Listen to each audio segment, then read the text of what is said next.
ಬೆಲೆ ಏನು ಎಂದು ತಿಳಿದುಕೊಳ್ಳುವ ಗೋಜಿಗೆ ನಾವು ಹೋಗುವುದಿಲ್ಲ. ಅಂದ್ರೆ ನೋಡಿ, ಯಾವುದೇ ಒಂದು ಮರದ ವ್ಯಾಲ್ಯೂ ಅನ್ನ, ಒರಿಜಿನಲ್ ವ್ಯಾಲ್ಯೂ ಏನು ಅಂತ ನಾವು ಅದನ್ನ ತಿಳ್ಕೊಳ್ಳೋಕೆ ನಾವು ಅದ್ರ ಬಗ್ಗೆ ತಲೆ ಕೆಡಿಸ್ಕೊಳ್ಳೋದಿಲ್ಲ. ನಾವು ಹೇಗಿದೆ ಒಂದು ಮರದ ನಿಜ ಒರಿಜಿನಲ್ ವ್ಯಾಲ್ಯೂ ಅಂತ. ಯಾಕಂದ್ರೆ ಅದರ ಹೈಟ್ ವೆಯ್ಟ್ ಅನ್ನ ನೋಡಿ ನಾವು ಈ ಮರವನ್ನ ಕಟ್ ಮಾಡಿದ್ರೆ ಈ ಫರ್ನಿಚರ್ಸ್ ಮಾಡ್ಲಿಕ್ಕಾಗತ್ತೆ ಅಥವಾ ರೂಫ್ ಮಾಡ್ಲಿಕ್ಕಾಗತ್ತೆ, ಬೇರೆ ರೀತಿಯಾಗಿ ನಾವು ಯೋಚನೆಯನ್ನ ಮಾಡ್ತೇವೆ. ಬೆಲೆ ಕಟ್ಟಲು ಮರದ ದಪ್ಪ, ಎತ್ತರ, ಅದರ ಉಪಯೋಗದ ಅಂದಾಜು ಇದೆಲ್ಲ ಅಗತ್ಯವೆಂದು ಯಾರಾದರೂ ಹೇಳಬಹುದು.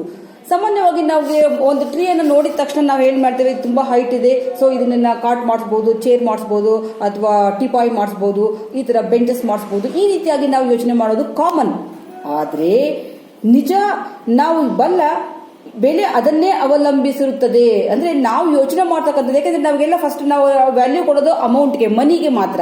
ಸೊ ನಾವು ಆ ದುಡ್ಡಿಂದ ಲೆಕ್ಕಾಚಾರ ಹಾಕ್ತೇವೆ, ಯಾವ ಮರವನ್ನ ನಾವು ಎಷ್ಟು ಪ್ರೈಸ್ಗೆ, ಹೆಚ್ಚು ಪ್ರೈಸ್ಗೆ ನಾವು ಮಾರ್ಬೋದು, ಹೆಚ್ಚು ದುಡ್ಡಿಗೆ ಮಾರ್ಬೋದು ಅಂತ ನಾವು ಕೌಂಟ್ ಮಾಡ್ತೇವೆ. ಆದ್ರೆ ಅದರ ರಿಯಲ್ ಆಗಿರ್ತಕ್ಕಂಥ ವ್ಯಾಲ್ಯೂ ಬಗ್ಗೆ ಯಾರೂ ಕೂಡ ಯೋಚನೆ ಮಾಡಿರೋದಿಲ್ಲ. ಆದರೆ ಮರದ ನಿಜವಾದ ಬೆಲೆ ಏನೆಂಬುದನ್ನು ನಾವು ಯೋಚಿಸಿಯೇ ಇಲ್ಲ. 50 ವರ್ಷ ತುಂಬಿದ ಆರೋಗ್ಯವಂತ ಮರವೊಂದರ ಬೆಲೆ ಏನು ಎಂಬುದನ್ನು ವಿಜ್ಞಾನಿಯೊಬ್ಬರು ಲೆಕ್ಕ ಹಾಕಿ ಹೇಳಿದ್ದಾರೆ. ನೋಡಿ, ಸೈಂಟಿಸ್ಟ್ ಏನ್ ಮಾಡಿದರೆ, 50 ಇಯರ್ಸ್ ಓಲ್ಡ್ ಟ್ರೀನ ಒರಿಜಿನಲ್ ವ್ಯಾಲ್ಯೂ ಏನಂತ ಅವರು ಕೌಂಟ್ ಮಾಡಿ ಹೇಳಿದ್ದಾರೆ.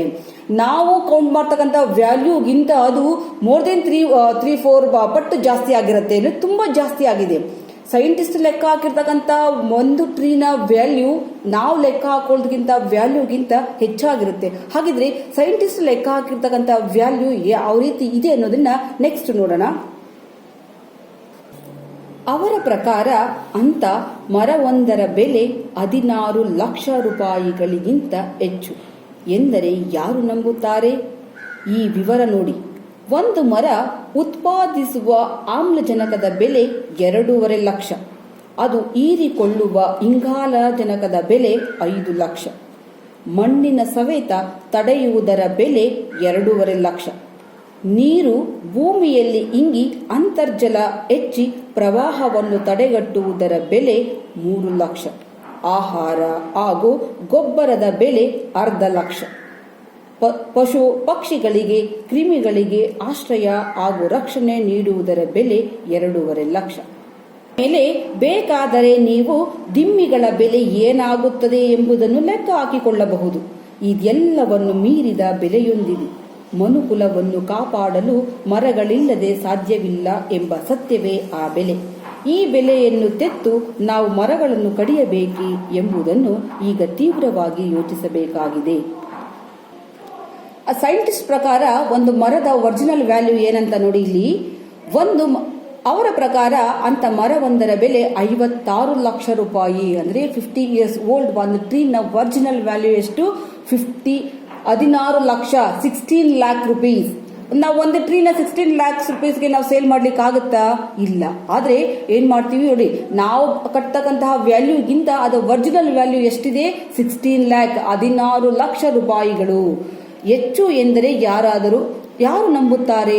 ನೋಡಿ, ಯಾರಾದ್ರೂ ಒಂದು ಟ್ರೀನ ವ್ಯಾಲ್ಯೂ ಮೋರ್ ದೆನ್ 16 ಲ್ಯಾಕ್ ಅಂತ ಹೇಳಿದ್ರೆ ಯಾರು ಅದನ್ನ ಬಿಲೀವ್ ಮಾಡ್ತಾರೆ? ಯಾರು ನಂಬ್ಕೊಂತಾರೆ? ಅಷ್ಟೊಂದು ವ್ಯಾಲ್ಯೂ ಎಲ್ಲಿರುತ್ತಪ್ಪ, ಅದು ಒಂದ್ ಪೀಸ್ ಮಾಡಿದ್ರೆ ಈ ಫರ್ನಿಚರ್ಸ್ ಆಗುತ್ತೆ ಅಥವಾ ಕೆಲವೊಂದು ಫರ್ನಿಚರ್ಸ್ ಸೂಟ್ ಆಗಲ್ಲ, ಈ ರೀತಿಯಾಗಿ ಅದರ ವ್ಯಾಲ್ಯೂನ ಲೆಕ್ಕ ಹಾಕ್ತಾರೆ. ಆದ್ರೆ ನೋಡಿ, ಹೇಗೆ 16 ಲ್ಯಾಕ್ ರುಪೀಸ್ ವ್ಯಾಲ್ಯೂ ಇದೆ ಒಂದು ಟ್ರೀಗೆ ಅನ್ನೋದನ್ನ ನೋಡಿ. ಈ ವಿವರ ನೋಡಿ. ಒಂದು ಮರ ಉತ್ಪಾದಿಸುವ ಆಮ್ಲಜನಕದ ಬೆಲೆ 2.5 ಲಕ್ಷ. ಅಂದ್ರೆ ಒಂದು ಟ್ರೀ ನಮ್ಗೆ ಕೊಡ್ತಕ್ಕಂಥ ಆಮ್ಲಜನಕ ಮೀನ್ಸ್ ಆಕ್ಸಿಜನ್. ನಾವು ಆಕ್ಸಿಜನ್ ಇಲ್ಲ ಅಂದ್ರೆ ನಾವು ಬದುಕೋಕೆ ಆಗೋದಿಲ್ಲ. ಸೊ ಅಂತ ಆಕ್ಸಿಜನ್ ಅನ್ನ ಒಂದು ಟ್ರೀ ಕೊಡುವಂತಹ ಬೆಲೆ, ಅದರ ವ್ಯಾಲ್ಯೂ ಎಷ್ಟು ಅಂದ್ರೆ 2.5 ಲಕ್ಷ, 2.5 ಲ್ಯಾಕ್ ರುಪೀಸ್. ಒಂದು ಟ್ರೀ ಕೊಡ್ತಕ್ಕಂಥ ಆಕ್ಸಿಜನ್ ಅನ್ನ ಬೆಲೆ ಎಷ್ಟು? 2.5 ಲಕ್ಷ. ಅದು ಹೀರಿಕೊಳ್ಳುವ ಇಂಗಾಲಜನಕದ ಬೆಲೆ 5 ಲಕ್ಷ. ನೋಡಿ, ಅದು ಕಾರ್ಬನ್ ಡೈಆಕ್ಸೈಡ್ ನ ಅದೇನ್ ಮಾಡುತ್ತೆ, ನಾವು ಬಿಟ್ಟಂತಹ ಕಾರ್ಬನ್ ಡೈಆಕ್ಸೈಡ್ ನ ತಾನು ಅಬ್ಸರ್ವ್ ಮಾಡಿಕೊಂಡು ನಮಗೆ ಬೇಕಾಗಿರ್ತಕ್ಕಂತಹ ಆಕ್ಸಿಜನ್ ಅನ್ನ ಟ್ರೀ ಅಥವಾ ಪ್ಲಾಂಟ್ಸ್ ಗಳು ನಮಗೆ ಕೊಡುತ್ತೆ. ಸೊ ಅದು ಅಬ್ಸರ್ವ್ ಮಾಡ್ಕೊಳ್ತಕ್ಕಂತಹ ಕಾರ್ಬನ್ ಡೈಆಕ್ಸೈಡ್ ಅಬ್ಸರ್ವ್ ಮಾಡ್ಕೊಳ್ತಲ್ಲ, ಅದರ ವ್ಯಾಲ್ಯೂ ಎಷ್ಟು? 5 ಲ್ಯಾಕ್. ಮಣ್ಣಿನ ಸವೆತ ತಡೆಯುವುದರ ಬೆಲೆ 2.5 ಲಕ್ಷ. ಮಣ್ಣಿನ ಸವೆತ ಅಂದ್ರೆ ಸಾಯಿಲ್ ಎರೋಸನ್ ಅಂತ. ಅಂದ್ರೆ ಮರ ಗಿಡಗಳು ಹೆಚ್ಚಾಗಿದ್ದಾಗ ಏನಾಗುತ್ತೆ, ಆ ಮಣ್ಣನ್ನ ಆ ರೂಟ್ಗಳೇನಂತೆ ಟೈಟ್ ಆಗಿ ಹಿಡಿದಿಟ್ಕೊಂಡಿರುತ್ತೆ. ಆದರೆ ಮರಗಿಡಗಳನ್ನ ನಾವು ಹೆಚ್ಚಾಗಿ ಕಡಿಯೋದ್ರಿಂದ ಏನಾಗುತ್ತೆ, ಆ ಮಣ್ಣಿನ ಸವೆತ ಮಣ್ಣು ಏನಾಗುತ್ತೆ ಲೂಸ್ ಆಗ್ತಾ ಬರುತ್ತೆ. ಆ ಫ್ಲಡ್ ಏನಾದ್ರು ಬಂದಾಗ ಏನಾಗುತ್ತೆ, ಆ ನೀರಿನಲ್ಲಿ ಏನಾಗುತ್ತೆ ಮಣ್ಣೆಲ್ಲ ಕೊಚ್ಕೊಂಡು ಹೋಗುತ್ತೆ. ಈ ರೀತಿಯಾಗಿ ಮಣ್ಣಿನ ಸವೆತವನ್ನ, ಸಾಯಿಲ್ ಎರೋಸನ್ ಅನ್ನ ಅವಾಯ್ಡ್ ಮಾಡಿದ್ದಕ್ಕೆ ಎಷ್ಟು ಲಕ್ಷ ರೂಪಾಯಿ?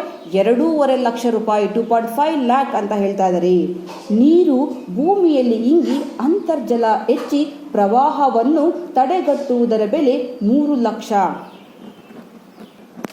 ನೋಡಿ, ನೀರು ಭೂಮಿಯಲ್ಲಿ ಹಿಂಗೆ ಅಂತರ್ಜಲ ಹೆಚ್ಚಿ ಅಂದ್ರೆ ಅಂಡರ್ ವಾಟರ್, ರೈನ್ ವಾಟರ್ನ ಅಬ್ಸರ್ವ್ ಮಾಡಿಕೊಂಡು ಅಂಡರ್ ಗ್ರೌಂಡ್ ವಾಟರ್ ಏನಾಗುತ್ತೆ ಇನ್ಕ್ರೀಸ್ ಆಗುತ್ತೆ. ಈ ಟ್ರೀಗಳಿಲ್ಲಾದಾಗ ಏನಾಗುತ್ತೆ, ನೀರೆಲ್ಲ ವೇಸ್ಟ್ ಆಗಿ ಹೋಗ್ಬಿಡುತ್ತೆ. ಸೊ ಅದರಿಂದ ನಾವು ಟ್ರೀನ ಕಟ್ ಮಾಡದೆ ಇರೋದ್ರಿಂದ ಏನಾಗುತ್ತೆ, ಅಂಡರ್ ಗ್ರೌಂಡ್ ವಾಟರ್ ಇನ್ಕ್ರೀಸ್ ಆಗುತ್ತೆ. ಜೊತೆಗೆ ಪ್ರವಾಹವನ್ನು ತಡೆಗಟ್ಟುವುದರ ಬೆಲೆ 3 ಲಕ್ಷ. ಅಂದ್ರೆ ಆ ಫ್ಲಡ್ ನ ಅವಾಯ್ಡ್ ಮಾಡ್ತಕ್ಕಂಥದ್ದು. ಟ್ರೀ ಇದ್ರೆ ಏನಾಗುತ್ತೆ, ಬಂದಂತಹ ಮಳೆ ನೀರನ್ನ ಆಗಲಿ ಏನಾಗುತ್ತೆ ಅಬ್ಸರ್ವ್ ಮಾಡ್ಕೊಳುತ್ತೆ. ಸೊ ನೀರ್ ವೇಸ್ಟ್ ಆಗಲ್ಲ. ಆದ್ರೆ ಈ ಮರಗಿಡಗಳು ಕಡಿಮೆ ಆದಾಗ ಏನಾಗುತ್ತೆ, ನೀರನ್ನ ಅಬ್ಸರ್ವ್ ಮಾಡ್ಕೊಳ್ಳೋದು ಕಡಿಮೆ ಆಗುತ್ತೆ. ಸೊ ಏನಾಗುತ್ತೆ, ಪ್ರವಾಹಗಳು ಫ್ಲಡ್ ಜಾಸ್ತಿ ಆಗುತ್ತೆ. ಇದರಿಂದ ಏನಾಗುತ್ತೆ, ನಮಗೆಲ್ಲ ಪ್ರಾಬ್ಲಮ್ ಕ್ರಿಯೇಟ್ ಆಗುತ್ತೆ. ಸೊ ಇದನ್ನ ಅವಾಯ್ಡ್ ಮಾಡೋದಕ್ಕೆ ಎಷ್ಟು ಲಕ್ಷ ರೂಪಾಯಿ ಹೇಳ್ತಿದ್ದಾರೆ? 3 ಲಕ್ಷ, 3 lakh rupees. ಆಹಾರ ಹಾಗೂ ಗೊಬ್ಬರದ ಬೆಲೆ 1/2 ಲಕ್ಷ. ಅಂದ್ರೆ ಫುಡ್ ಜೊತೆಗೆ ಆಹಾರ ಮೀನ್ಸ್ ಫುಡ್, ಗೊಬ್ಬರ ಮೀನ್ಸ್ ಫರ್ಟಿಲೈಸರ್. ಈ ಅಂದ್ರೆ ಆ ಟ್ರೀನ ಎಲೆಗಳೆಲ್ಲ ಏನಾಗುತ್ತೆ ಡ್ರೈ ಆಗಿ ಕೆಳಗಡೆ ಬಿದ್ದು ಏನಾಗುತ್ತೆ ಫರ್ಟಿಲೈಸರ್ ಆಗುತ್ತೆ, ಗೊಬ್ಬರ ಆಗುತ್ತೆ. ಆರ್ಗಾನಿಕ್ ಫರ್ಟಿಲೈಸರ್ ಅಂತ ನಾವು ಕರಿತೀವಿ, ಸಾವಯವ ಗೊಬ್ಬರ ಆಗುತ್ತೆ. ಸೊ ಈ ಗೊಬ್ಬರದ ಬೆಲೆ ಎಷ್ಟು? 1/2 ಲಕ್ಷ, 50,000 rupees. ಪಶು ಪಕ್ಷಿಗಳಿಗೆ ಕ್ರಿಮಿಗಳಿಗೆ ಆಶ್ರಯ ಹಾಗೂ ರಕ್ಷಣೆ ನೀಡುವುದರ ಬೆಲೆ 2.5 lakh.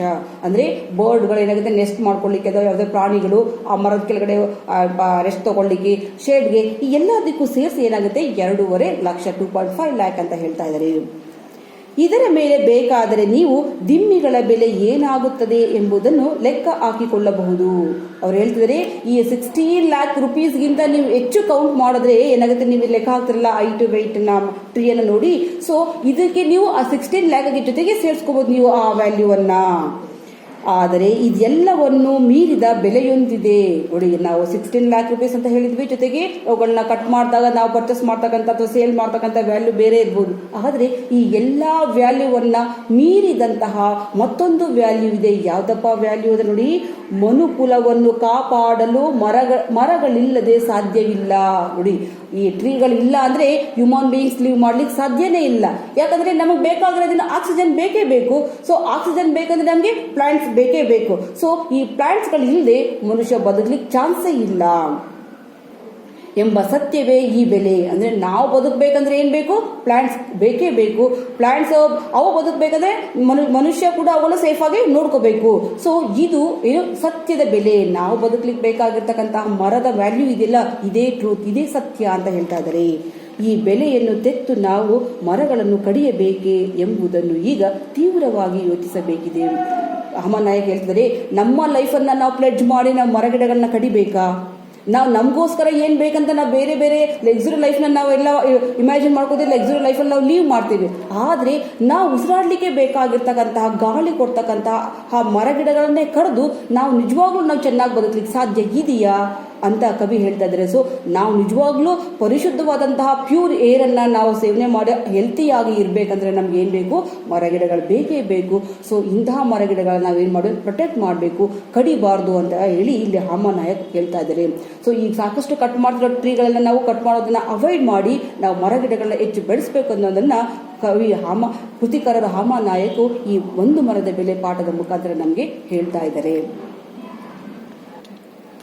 Trees are the best gift of nature for us. They make the environment beautiful and clean. Water and sunlight are very important to help trees grow. Human beings get food from trees. Trees also give us food and shade. Houses, chairs and toys are made from wood we receive from trees. Trees are the main source of oxygen. An average tree produces enough oxygen to fulfill the oxygen need of 4 people. Trees help in absorbing dust and other pollutants from the air and thus clean it. The land water the tree absorbs more rainwater and help prevent floods. Tree also absorb a considerable amount of sound and help reducing noise pollution. Birds lay their eggs in the nest on the trees.